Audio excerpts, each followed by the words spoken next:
Hey guys, and welcome back for another Travel Tip Tuesday. So, before the sunlight completely disappears and I have no more lighting to record this video without having horrible shadows, I'm gonna go ahead and make this video, okay? It will be posted kind of late today, but whatever. Better late than never.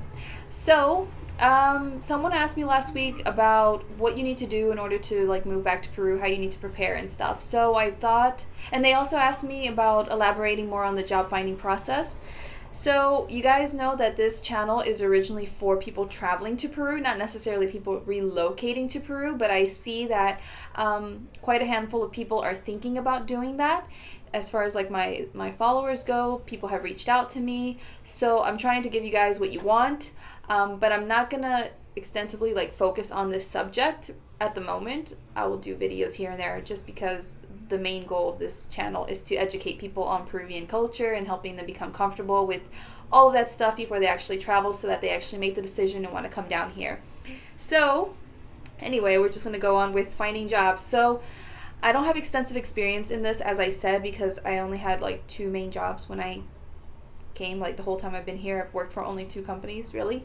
So yeah, I don't really have extensive experience, but I did consult with a lot of my Peruvian friends today to get some useful websites for you guys to be able to start finding jobs right away.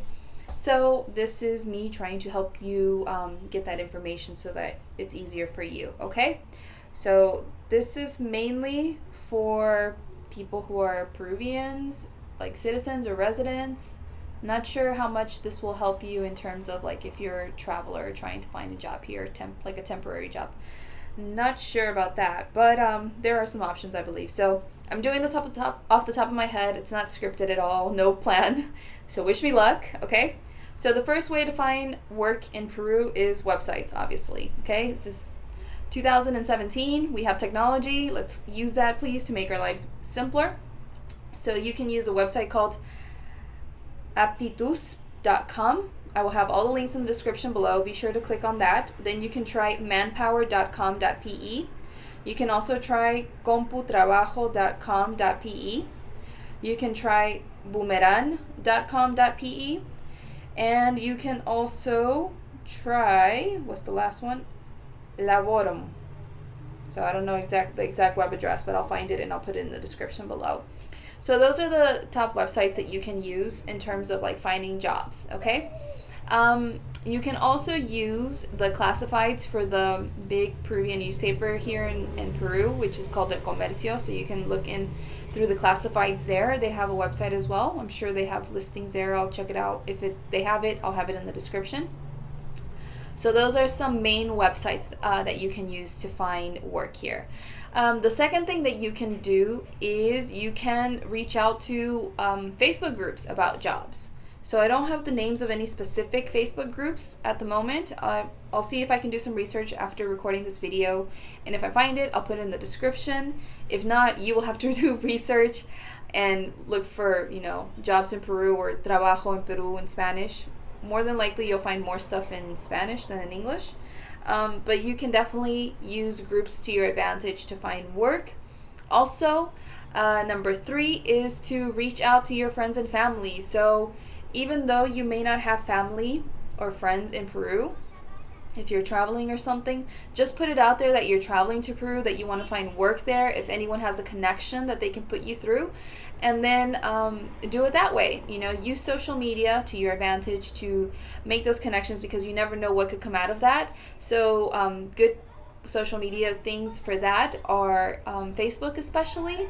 You can also try Twitter if you're big on Twitter, if you have a big network there, and definitely use LinkedIn. If you're active on LinkedIn or you have a lot of contacts or connections, even if you don't, you never lose anything in trying. So reach out to your contacts on LinkedIn, create a profile. Well, yeah, if you don't have a profile, it's kind of tough because you should have some connections, but just put it out there and see what comes out of it. So those are 3 things that you can use to find work here. Now, it depends on what type of work you want to have when you come down. So if you don't have higher education to work in some kind of formal company here, then your only options as an English speaker are really to work in a call center and as an English teacher. That's really the only options I can see at the moment. There might be some more, but those are the only ones that I would feel are possible for you at the moment if you don't have higher education. As I've mentioned before in a previous video, I had a friend who, well, he wasn't my friend at the time, but he became my friend. But he came down here. He was from the UK. He did like computer programming, had his bachelor's or something, came down with his girlfriend, Peruvian girlfriend.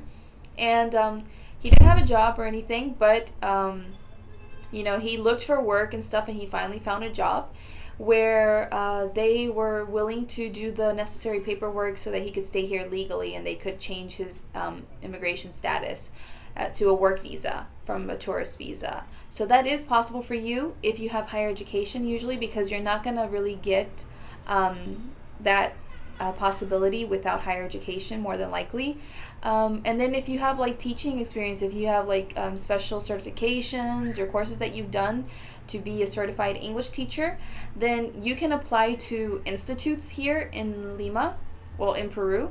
I don't know about other places in Lima, but in Peru, but I do know about Lima. So in Lima, two of the biggest English teaching institutes are Británico and ITNA, and so you can check them out. Everything will be in the description, people. So click on the description.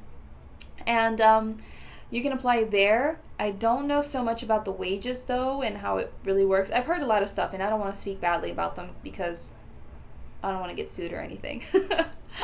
Maybe in, like, future videos for my paid book or something, I will talk more in depth about that, but not in the public ones. And but you can, if you have the special certifications especially, you can work for really like kind of expensive private schools here. So there's lots of really expensive private schools that you could go teach at, and I know teachers that make bank over there. Like, they get so much money working for these really rich schools. So that is definitely a possibility for you. So look into those private schools that teach English or teach a foreign language.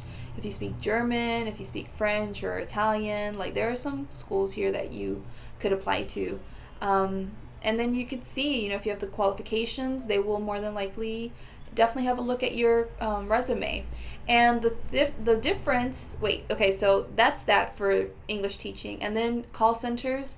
So I don't know a whole lot about call centers here in Peru, just because I couldn't be bothered working in an office place like that. It's not my thing. But I don't know exactly like what benefits they may offer you in terms of working at a call center here. But I do have a friend, one of my best friends is actually from Mexico, and she worked at call centers in Mexico. And some jobs she had in Mexico were really, really awesome, where they offered her so many benefits to like buy a house, buy property. They had like a gym they could use at the location where she worked at, and all these other things. It was a really great job, and that was at a call center. But that's often not the case for call centers in a lot of other places. So you would definitely have to look into that, how much the wages would be, the working hours. But that's a possibility for you to work in a call center and use English to your advantage. I know someone that she does interpreting for a big company, and she gets on calls and she interprets what the other person is saying to Spanish and Spanish to English. And I think what she gets paid an hour comes out to be like not even $5 an hour or so. So that's crap, right? I know my friend in Mexico got paid way better than that. But like I said, I don't really know a whole lot about call centers in Peru. So maybe in Peru the benefits are not as nice. Sorry about all the noise. I forgot to close the window. So yeah, definitely look into that because that's an option for you. You can also teach English for yourself, but you would obviously need connections, people to know about you. So the easiest way is to work for an institute, and once you have developed a relationship with your students, if for some reason they decide not to continue with the company to have their English classes, they can hire you directly. So that's a possibility. But then you would have to figure out your rates. And then, so that's that for people who speak English and want to come here and work. And if you are traveling and you're not here like to legally work, so you know you're not supposed to be working here, That's all I'm saying. That's my disclaimer. If anybody wants to sue me in the future, I did not advise people to go and work illegally in Peru. That's all I'm saying. But there are ways around working here without documentation, as there is in a lot of other parts in the world. So you can, in fact, work for example, English institutes. I know someone that actually worked for a call center, actually, without having the work visa. So there are ways around that, is all I'm saying. Don't ask me how, okay? I'm not trying to get sued, but that's a possibility. So that's that. I was going to say something else around working, but I can't remember. It just left my mind. Oh, yeah. So in terms of your resume, so in Peru, resumes are a little bit different from the US. We have to have our pictures on the resumes, so you have to get your picture taken and you have to like scan it and put it on your resume, and when you print that out, it has to be on there, because here they judge people based on appearances. So a lot of times on the job descriptions, you'll always read, like, especially depending on certain jobs, like for restaurant jobs and stuff. Oh yeah, if you don't have documentation, you can work in restaurants too. I know of this. I'm not encouraging to do, for you to do this, but this is possible. You can also work in hostels for free in exchange for your accommodation. So, and some food that the hostel provides, so that's a possibility. But going back to the resumes, yeah, they judge based on appearances. So on advertisements and stuff, a lot of times you'll see, like, they'll have requirements like you have to be this tall and you have to have a nice presence and you have to look this way. Like, it's crazy. They'll say all of this stuff. It's total discrimination. But those are the requirements that they put on there for the jobs. And they'll, like, even put age ranges and stuff. Like, you have to be from this age to this age. So it's insane. But you have to have your picture on there because they kind of want to judge you based on how you look a little bit before you actually show up. And when you show up, it's really important that you look highly presentable, because that's really big here. Like, you can't go relaxed. Like, even if you went, I think, to KFC or something to apply, you would still have to look somewhat nice and make a good impression, not just your regular street clothes. So that's basically it. You send off your stuff. If they call you for an interview, they might hire you then, or they might ask you to come back for a second interview, and then they'll tell you how long you have to wait before they give you a definitive answer.